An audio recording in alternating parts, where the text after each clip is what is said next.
Hiya. Hi. What are you doing? Feeding the plants. With what? Blood. Where did you get that much blood? You don't want to know. Feed me, Bradley.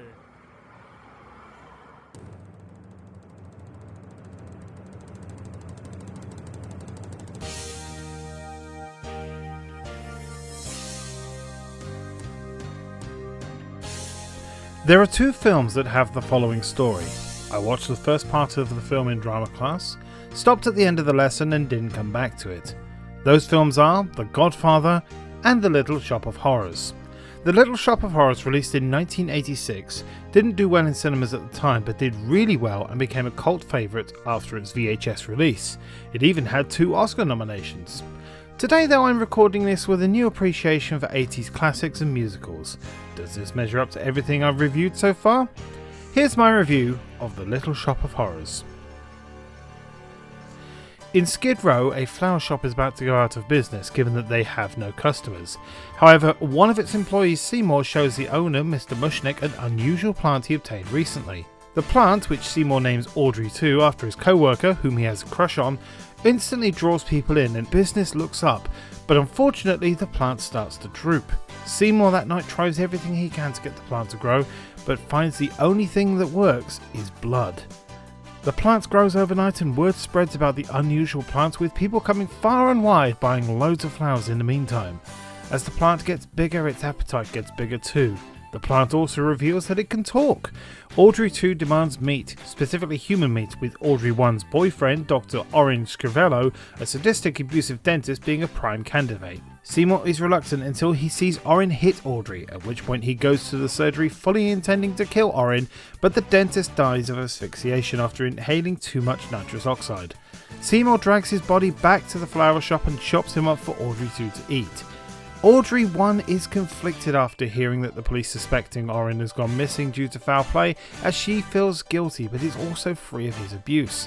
She and Seymour confess their feelings to each other and start to plan their life together away from Skid Row and somewhere green. Their plan hits a wrinkle though when Mr. Mushnick reveals that he saw Seymour dismember Orin's body. He tries to blackmail Seymour into giving him Audrey 2 and all the success Seymour has obtained, but Audrey 2 instead eats him whole. Seymour is about to become world famous due to his discovery, but Seymour knows that this means more and more people need to be fed to Audrey 2.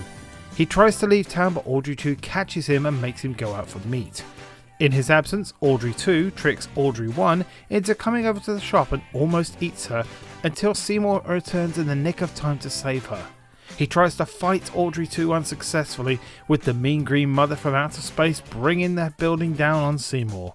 Seymour there emerges from the rubble and electrocutes Audrey 2, exploding him into pieces. Audrey and Seymour move into their dream home, but unbeknownst to them, another Audrey 2 plant grows in her garden. Have you ever been to a restaurant where you have a decently priced meal that's satisfying but not something you'll remember for the rest of your life? The Little Shop of Horrors is very much like that. It's a decent little film that does things well but doesn't blow you away. A perfectly enjoyable film. The story is simple and uncomplicated with just the right amount of nuance and depth. The characters are believable and overall it all comes together quite well with only minor issues. After Mr. Mushnick is eaten, his shop goes to Seymour immediately with no hints that he was ever going to inherit, and the whole thing about suspecting foul play is brushed under the carpet really quickly. The biggest thing for me though is how Audrey and Seymour moved into their dream home at the end. Seymour states that he was about to sign a big contract the next day, i.e. the day after Audrey 2 was destroyed, at which point he would be wealthy enough to buy the dream house. If Audrey 2 was destroyed, how was he going to buy the house? It's not a major point, but it's a little niggling thing. The film is directed by Frank Oz, a name that may be familiar to Star Wars fans as the puppeteer and voice of Yoda. He also has experience in other films featuring this kind of puppetry, including another film on my list, The Dark Crystal. Initially I did have issue with how over the top Orin's character was with the villainy, but then it hit me. It's intentional, it's supposed to be like that for a reason. Audrey 2 tries to eat 3 people. Orin, representing pure bad, Mr. Mushnick, representing a mix of good and bad, and Audrey, a pure good character. It symbolises Seymour's desire to do anything to get out of Skid Row, but also that he has a limit on just what he'll do. Just to further accentuate this point, Oren wears black, Mushnick wears grey, and Audrey wears white when they're attacked by Audrey too. It's clever symbolism getting the balance just right too, between too overt and too obscure. Casting wise, I have mixed feelings too. Rick Moranis as Seymour is great when it comes to the talking, but I feel his singing voice isn't that strong. Conversely, Ellen Greene has a great singing voice, but the voice she uses for Audrey's speaking role is grating after a while. I do like how her strong singing voice comes out more once she and Seymour get together, symbolising her newfound confidence instead of being oppressed by Oren. Speaking of Oren, Steve Martin clearly had a lot of fun playing the role. He does well too, making the over-the-top villain come to life. Oren paved the way for evil dentists of the future, like Isaac Yankem, DDS, 9 years later. Well, that's an obscure reference. John Candy and Jim Belushi have minor roles, as does Bill Murray. Bill Murray as the pain-loving dentist patient is really funny, and apparently most of this sequence between him and Steve Martin is ad-libbed. The other characters worth mentioning then are Crystal, Ronette and Chiffon, who act as interactive narrators. They narrate to the audience but also interact with the characters, both through the medium of being a singing trio. They're the backbone to the soundtrack and are involved in almost every song in some way, either as the main singers or backing singers. They're played by Tashina Arnold, Michelle Weeks and Tisha Campbell. The latter was instantly recognisable to me as Jay from My Wife and Kids, and not to the film's discredit, that was a bit distracting for me. The official term for this type of trio is a Greek chorus. Personally, I prefer a Greek yogurt. Come on, come on. Come on, come on. Come on, come on. It's supper time. Supper time. Supper time.